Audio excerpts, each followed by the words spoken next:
Hello student, welcome to my YouTube channel PR maths institutes. आज हम आगे question number example number 5। हम previous lecture में example number 1, 2, 3 and 4 discuss कर चुके हैं। पहले उन लेक्चर को देखिए, फिर इस लेक्चर को कंटिन्यू करिए। Question number 5, bracket 2x² plus y square plus z square minus 2yz minus zx minus x into y bracket close small p plus x bracket x square plus 2y square plus z square minus yz minus 2zx minus x into y small q is equal to x square plus y square plus 2z square minus y z minus z into x minus 2x into Y. ये question दे रखा है आपको। इस question को सबसे पहले अपन क्या करेंगे, ये लैग्रेंजियन फॉर्म में यानी कि इक्वेशन अपने को दे रखी है। कौन सी फॉर्म है ये? कॉची लीनियर इक्वेशन फॉर्म है। इस फॉर्म में अपन कंपेयर करेंगे तो कैपिटल पी, यहाँ पर कैपिटल पी क्या है? Function of x y z. Small p बराबर क्या है? तो स्मॉल पी बराबर आपको पता ही है del z upon del x, और स्मॉल क्यू बराबर क्या है? Del z upon del y. तो यहाँ पर कंपेयर करेंगे, पी बराबर क्या आ जाएगा? पी बराबर ये मल्टीप्लाई में जो क्वांटिटी वो आ जाएगी यहाँ पर पूरी पूरी। तो क्या आ जाएगा? 2x² plus y square plus z square minus 2yz minus z x minus x into y. Q बराबर क्या आ जाएगा? ये वाली quantity x² plus 2y square plus z square minus y into z minus 2zx minus x into Y.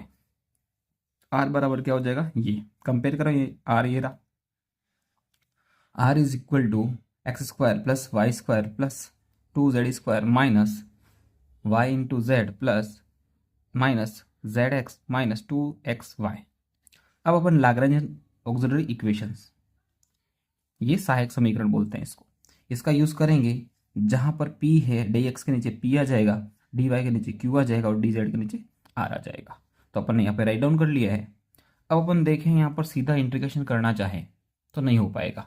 सीधा integration करना चाहे तो नहीं हो पाएगा, तो अपन कुछ ना कुछ रीअरेंजमेंट करेंगे। क्या रीअरेंजमेंट करते हैं? अपन ने रूल पढ़ रखे हैं लेक्चर, प्रीवियस लेक्चर में, rule number 1, rule number 2 and rule number 3। अगर आपने नहीं देखा है तो पहले इस वीडियो को देखिएगा, फिर इसके बाद इस वीडियो को देखना। तो यहाँ पर अपन क्या करते हैं, कुछ ना कुछ ऐसा अप्लाई करते हैं। फर्स्ट में क्या होता है कि फर्स्ट रूल में क्या होता है कि सीधा अपन इंटीग्रेशन कर पाएंगे, ऐसा फंक्शन अपना गिवन होता है। सेकेंड में अपन क्या करते हैं कि जो अपना सोल्यूशन आया है उस सोल्यूशन को अपन सब्स्टिट्यूशंस कर कर अपना दूसरा सोल्यूशन फाइंड आउट करते हैं। और थर्ड में क्या होता है कि अपन कुछ ना कुछ मल्टीप्लाई करते हैं, यहाँ रेशो में कुछ ना कुछ ऊपर नीचे मल्टीप्लाई करते हैं, एक्स वाई जेड का डिवाइडेशन करते हैं। ऐसा कुछ करके अपन ऐसा बनाते हैं कि वो इंटीग्रेशन करने के लिए प्रॉपर बन जाए। तो यहाँ पर अपन क्या करते हैं, देखो सीधा इंटीग्रेशन कर नहीं पाऊंगा क्योंकि एक्स के नीचे एक्स का फंक्शन भी है, वाई का भी है, जेड का भी, पॉसिबल नहीं है। अगर इन सबका मैं एडिशन कर लूँ, देखा जाए इन सभी रेशो का क्या करूँ, एडिशन कर लूँ, तो d x d y d z करूँ तो भी मुझे कुछ दिखता हुआ नहीं बन रहा है। ठीक है, तो अपन क्या करते हैं, d x minus d y कर लेते हैं और d y minus d z कर लेते हैं। जैसे आप माइनस करोगे तो देखो d x minus d y किया, यहाँ पर ये 2x था और यहाँ पर ये x था, माइनस होकर कितना बन गया, नीचे कितना हो गया, एक्स स्क्वायर बच गया। यहाँ पर वाई स्क्वायर था, यहाँ पर 2y, तो माइनस के माइनस का 2y हो गया, तो सब्ट्रैक्ट के बाद कितना आ गया, माइनस का वाई स्क्वायर आ गया। यहाँ पर z है और यहाँ पर भी z है, z से z कैंसल आउट हो जाएगा, माइनस का हो जाएगा। यहाँ पर माइनस 2yz है और अपन ने माइनस किया तो क्या बन जाएगा, ये पॉजिटिव का बन जाएगा, तो क्या बन जाएगा, सिर्फ वाई जेड माइनस का बच जाएगा, ये माइनस माइनस प्लस हो जाएगा। यहाँ पर माइनस जेड एक्स और यहाँ पर देखो माइनस माइनस प्लस हो जाएगा, तो ये 2zx पॉजिटिव का और नेगेटिव का, तो कितना बन जाएगा, पॉजिटिव का zx बच जाएगा। ऐसे ही अपन ने क्या करा, y z minus d z कर लिया, इन दोनों में सब्ट्रैक्ट कर लिया, ऊपर सब्ट्रैक्शन कर लिया, ये नीचे वाली क्वांटिटी और यहाँ पर सब्ट्रैक्शन कर लिया। एक्स से एक्स कैंसिल आउट हो गया, 2y में से वाई सब्ट्रैक्ट को कितना आ गया, वाई स्क्वायर आ गया, जेड स्क्वायर में से माइनस 2z स्क्वायर, तो कितना आ जाएगा, माइनस का जेड स्क्वायर माइनस का वाई जेड, और ये माइनस माइनस क्या हो जाएगा, माइनस का वाई जेड है और ये पॉजिटिव का वाई जेड हो जाएगा, कैंसिल आउट हो जाएगा। और ये -2z(x), यहाँ पर ये माइनस माइनस प्लस का हो जाएगा, माइनस का आ जाएगा। और यहाँ पर देखो ये माइनस का एक्स वाई, और यहाँ पर माइनस करेंगे तो माइनस माइनस प्लस का एक्स वाई आ जाएगा। अब यहाँ से आप देख सकते हैं अपन ने फॉर्मूला यूज़ कर लिया, कौन सा, a² - b²। तो क्या होता है a + b, a - b। तो यहाँ पर अपना रेशियो पड़ा हुआ था x² - y², इसको यूज़ कर लिया मैंने। तो क्या बन गया x + y, x - y। यहाँ से z कॉमन आ रहा था, बोथ साइड z कॉमन ले लिया, तो क्या बन गया z x - y। यहाँ पर डेल z माइनस dz। अब यहाँ पर भी यही फॉर्मूला यूज़ कर लिया, तो y + z, y - z। यहाँ से x कॉमन आ रहा था, x कॉमन ले लिया, y - z। अब यहाँ पर देखो ये दोनों टर्म यहाँ पर भी आ रही है, यहाँ पर कॉमन आ जाएगा, तो x y z कॉमन ले लिया, x - y को कॉमन ले लिया। तो यहाँ पे बच क्या जाएगा, x + y + z बच जाएगा। यहाँ पर भी कॉमन ले लिया, तो क्या बच जाएगा, x, y - z कॉमन ले लिया, x + y + z, दोनों सिमिलरली होगी, कट गए, कैंसिल आउट हो गया। अब बच क्या गया, dx/dy/x - y, dy - dz/y - z। अब इसका ही समाकलन, इसका ही अवकलन ऊपर पड़ा, इंटीग्रेशन कर लेंगे अपन, इसका ही अवकलन ऊपर पड़ा। इंटीग्रेशन जैसे ही करेंगे, अगर आपको समझ में ना आता आप टी मान सकते हैं और उसको यू मान सकते हैं, फिर भी आप कर सकते हैं।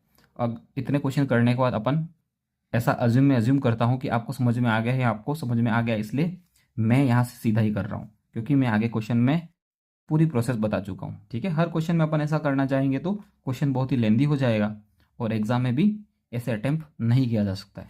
तो थोड़ा सा एडवांटेज रखना पड़ेगा अपने को, यहाँ पर ऐसे, यहाँ पर क्या आ जाएगा, इसका डेरिवेटिव ऊपर पड़ा हुआ है, तो यहाँ पर बन जाएगा log x - y = log y - z + c1।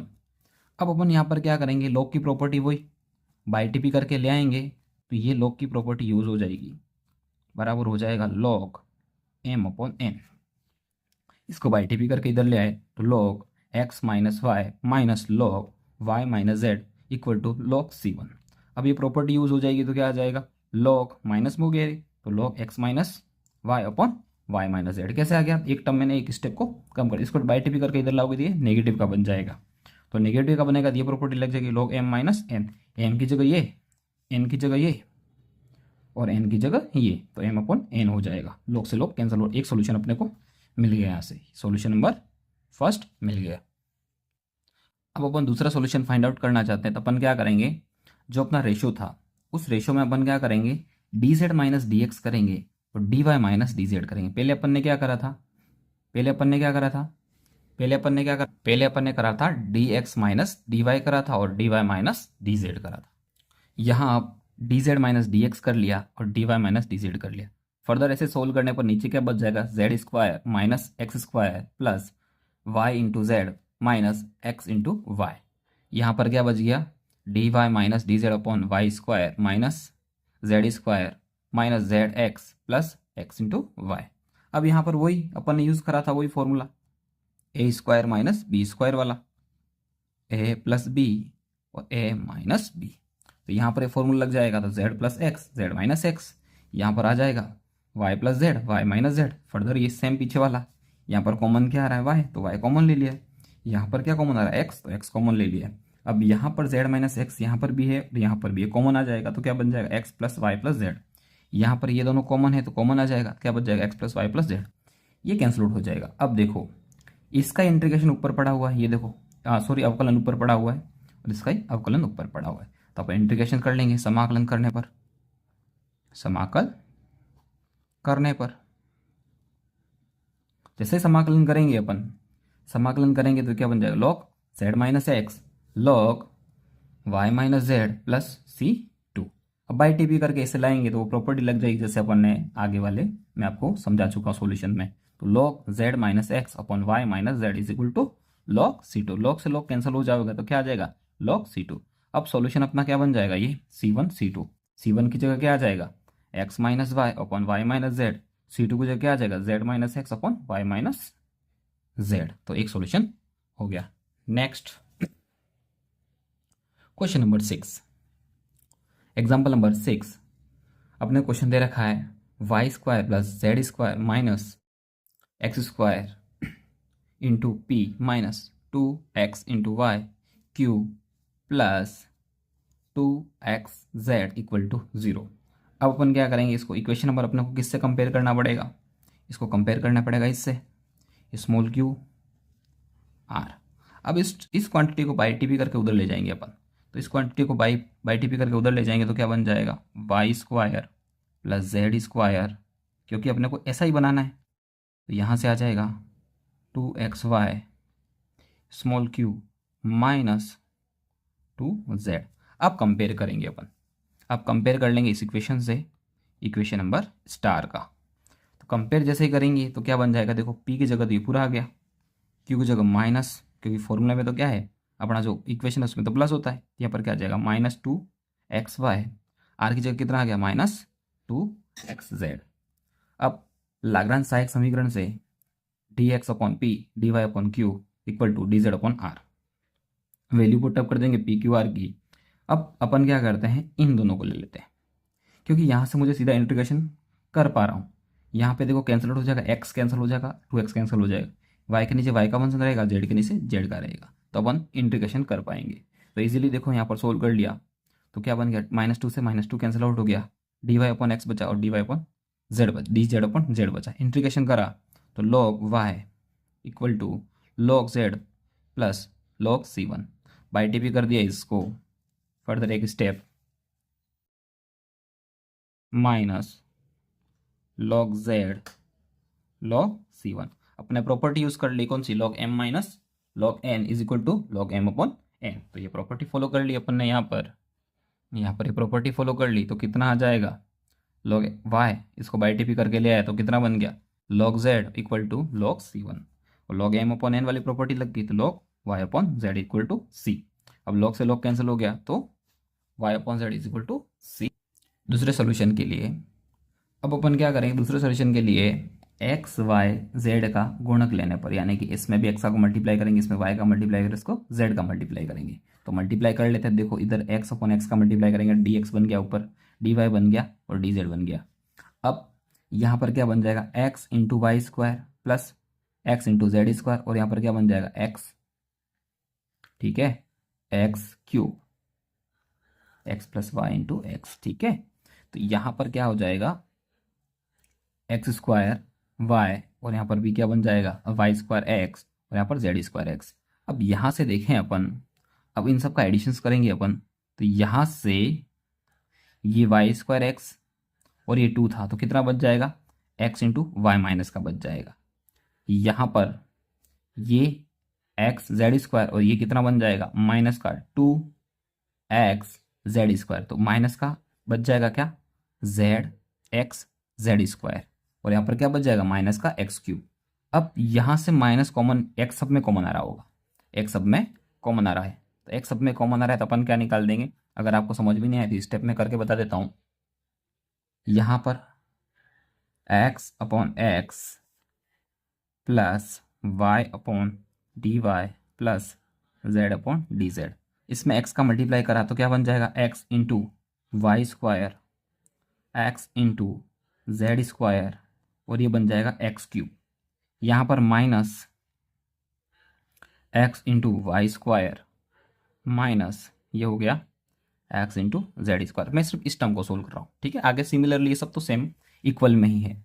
अब इसको सोल्व करेंगे आप तो क्या बन जाएगा, इक्वल टू ये बन गया, ये देखो यहाँ पर ये तो ऊपर वाली term d x y d y z d z. अब देखें यहाँ पर ये एक्स इंटू वाई और ये माइनस का है और ये माइनस का एक्स क्यूब रह गया, ठीक है। यहाँ पर ये पॉजिटिव में और ये नेगेटिव में, यहाँ पर क्या बन जाएगा, नेगेटिव का एक्स वाई स्क्वायर रिमेन रह जाएगा। ये पॉजिटिव में और ये नेगेटिव में, तो यहाँ रिमेन क्या बच जाएगा, एक्स जेड स्क्वायर। अब देखें आप सब जगह से कॉमन क्या आ रहा है, सब जगह से कॉमन आ रहा है एक्स। अगर माइनस एक्स को मैं कॉमन ले लूँ तो अंदर क्या बच जाएगा, x square y square z square, ये डी एक्स ये डी वाई और ये डी जेड, ये प्रोसेस, ठीक है ना। यहाँ पर थोड़ी सी स्टेप मैंने कम कर ली। अगर आपको समझ में नहीं आया तो आई होप इसको सोल्व करने के बाद आपको समझ में आ गया होगा। अब अब यहाँ पर अपने को ये स्टेप यहाँ तक ये बन गई। फर्दर अपन आगे क्या करेंगे, अब अपन क्या करेंगे, अंतिम दो पद लेने पर, ये वाला पद और ये वाला पद ले लिया मैंने, ये पद और ये पद ले लिया, यहाँ से माइनस माइनस कैंसिल आउट हो गया, ये माइनस था और ये भी माइनस था, कैंसिल आउट हो गया। D z upon z is equal to, यहाँ पर अब देखें एक्स एक्स कैंसिल आउट हो गया और उस 2 का मल्टीप्लाई इधर कर लिया। जैसे ही मैंने 2 का मल्टीप्लाई क्या बन गया, ये बन गया 2x dx 2y dy 2z dz। अब इसी का ही तो क्या बड़ा हुआ, इसको टी लेट कर लो आप। इसको जैसे आप टी लेट करोगे और इसका समाकलन अवकलन करोगे तो क्या बन जाएगा, 2x dx 2y dy plus 2z dz dt। तो आप रिप्लेस कर सकते हो इसको dt अपॉन, आप सीधा भी कर सकते थे अगर आपको सीधा समझ में आता है, बाकी मैंने आपको समझाने के लिए यहाँ पे राइट डाउन कर लिया है। तो dz अपॉन जेड इंटीग्रेशन dt अपॉन टी, अब क्या आ जाएगा, log z is equal to log t plus log c2। अब अपन ने जो भी माना उसकी वैल्यू वापस पुटअप कर लेंगे, log z equal to log x square y square z square t की जगह plus log c2 by T P कर लेंगे, log m माइनस वाली प्रॉपर्टी लग जाएगी, log z upon x square plus y square plus z square is equal to log c2। log से log cancel out हो जाएगा, तो c2 इज इक्वल टू क्या आ गया, z upon x square plus y square plus z square. तो c2 is equal to ये आ गया, और c1 अपना क्या आया था, c1 आया था अपना y अपॉन जेड। ये दो सॉल्यूशन मिल गए, दोनों सॉल्यूशन को लिखने का तरीका क्या होता है ये, या फिर दूसरा तरीका होता है F C one is equal to C two या F C two is equal to C one. आप कौन सा भी प्रीफर कर सकते हैं, तो मैंने ये प्रीफर करा है F function of y upon x y upon z comma x square plus y square plus z square upon z equal to 0। Next, small p plus 3q is equal to 5z plus 10 bracket y minus 3x। अब Lagrange समीकरण से p की value 1 आ गई, q की value 3 आ गई और r की value 5z plus 10y minus 3x आ गई। लाग्रांज सहायक समीकरण से dx upon p dy upon q is equal to dz upon r। Value put up कर देंगे, dx upon 1 dy upon 3 dz upon 5z plus 10 bracket y minus 3x। प्रथम और द्वितीय पद लेने पर, प्रथम और द्वितीय पद लेंगे तो क्या बन जाएगा, मल्टीप्लाई कर देना, ये बन जाएगा 3dx equal to dy। Integration कर लेंगे अपन इसका तो क्या हो जाएगा 3x equal to y c1 by T P करके c1 is equal to 3x minus y. इसको इक्वेशन नंबर 1 लेट कर लेंगे। अब अपन देखें अपना जो रेशो बन रहा था, अपना रेशो ये रहा। अब इसको सोल्व करने के लिए सीधा कोई तरीका नहीं है, इस दोनों को लेंगे तो देखो यहाँ पर z और y और तीनों का फंक्शन बचेगा, तो हो ही नहीं पाएगा। तो अपन रूल नंबर कौन सा यूज़ करेंगे, रूल नंबर सेकेंड यूज़ करेंगे। रूल नंबर सेकेंड यूज़ करेंगे तो यहाँ पर अपन क्या करेंगे, c1 की जगह इस फर्स्ट रेशो सेकंड रेशो में यहाँ पर इसकी वैल्यू क्या करेंगे, रिप्लेस कर लेंगे रूल नंबर सेकेंड से। तो यहाँ से ये क्या हो जाएगा, यहाँ पर आ जाएगा, अपन ने क्रॉस मल्टीप्लाई कर लिया, D z upon d x 5z plus 10y minus 3x। इसकी जगह अपन क्या लिख सकते हैं, c बाई टी पी कर दिया तो D z upon x minus 5 10y minus 3x। यहाँ पर क्या क्या 10c आ गया। अब ये इक्वेशन बन गई अपनी कौन सी, यहाँ पर अगर अपन इक्वेशन देखें ये लीनियर इक्वेशन बन गई है जो अपन सोल्व करना पहले सीख चुके हैं। तो डी, जैसे कि अपनी लीनियर इक्वेशन क्या थी, d y upon d x plus q y function और इक्वल टू क्यू होता था। यहाँ पर एज इट इज सिंपल, यहाँ पर जेड में है, वाई की जगह क्या आ गया है, जेड आ गया है, फंक्शन यही है। तो यहाँ पर अपना आई एफ निकालते हैं अपन तो क्या आ जाता है, ई की पावर इंटीग्रेटिंग फैक्टर समाकलन गुणांक, यहाँ पर ई की पावर में पी डी एक्स होता है, पी की जगह कितना है देखो अपना, ये रहा -5, तो कितना आ जाएगा ई की पावर, यहाँ पर पी की जगह कितना है -5, क्यू की जगह कितना है 10c। तो यहाँ से आ जाएगा ई की पावर -5 dx, तो कितना आ जाएगी ई पावर -5x। अब क्या करते हैं, फॉर्मूला क्या होता है, y into integrating factor equal to q into integrating factor dx plus c। तो यहाँ पर इंटीग्रेटिंग फैक्टर z, y की जगह क्या अपना z है तो z आ जाएगा इंटू ई की power 5x equal to integration 10c e की पावर -5x dx। अब इसका जैसे ही करेंगे तो क्या आ गया, फर्दर मैंने इसको आगे लिखा है z इंटू ई की पावर -5x। अब इसका इंटीग्रेशन होगा ई की पावर -5x का, कितना आ जाएगा ई की पावर -5x, और इसका होगा कितना आगा नीचे -5 प्लस C2। अब यहाँ पर क्या आएगा सॉल्यूशन, माइनस का 5 का मल्टीप्लाई मैंने सब में कर लिया, इससे कोई फर्क नहीं पड़ने वाला। क्या आ गया 5z ई की power minus 5x is equal to 10c e की power minus 5x plus 2c। अब उनको c के इक्वल टू चाहिए तो पूरा करो, अपन क्या करेंगे सॉल्यूशन इधर ले आएंगे। तो c2 is equal to 10c1, ठीक है। c1 था अपना यहाँ पर, ये c1, ठीक है, इसको c1 कर लेना। अब c1 तो 10 ई की पावर माइनस 5x 10c1। अब c1 था, c1 की जगह अपना क्या है प्लस कितना आ जाएगा 5z ई की पावर माइनस 5x। अब ई की पावर माइनस 5x कॉमन आ रहा है तो कॉमन ले लेंगे, 10c1 plus 5z। c2 is equal to कितना आ जाएगा ई की पावर माइनस 5x 10c1 की वैल्यू वापस पुटअप कर लेना, y minus 3x plus 5z। अब फंक्शन ऑफ लिख देंगे अपन c1 ओवर c2। c1 कितना था अपना 3x माइनस वाई, और c2 कितना है ई की power minus 5x 5z plus 10y minus 3x bracket close करली ब्रैकेट। ये अपना क्या आ गया सॉल्यूशन आ गया। आई होप आपको समझ में आया होगा। ऐसे ही जुड़े रहिए, चैनल को सब्सक्राइब करिए। आपकी कोई सजेशन हो सजेशन दे सकते हैं। अगर आपको कोई किसी क्वेश्चन का सॉल्यूशन चाहिए आप कमेंट कर सकते हैं, हम उसका सॉल्यूशन बनाएंगे। ठीक है, थैंक यू।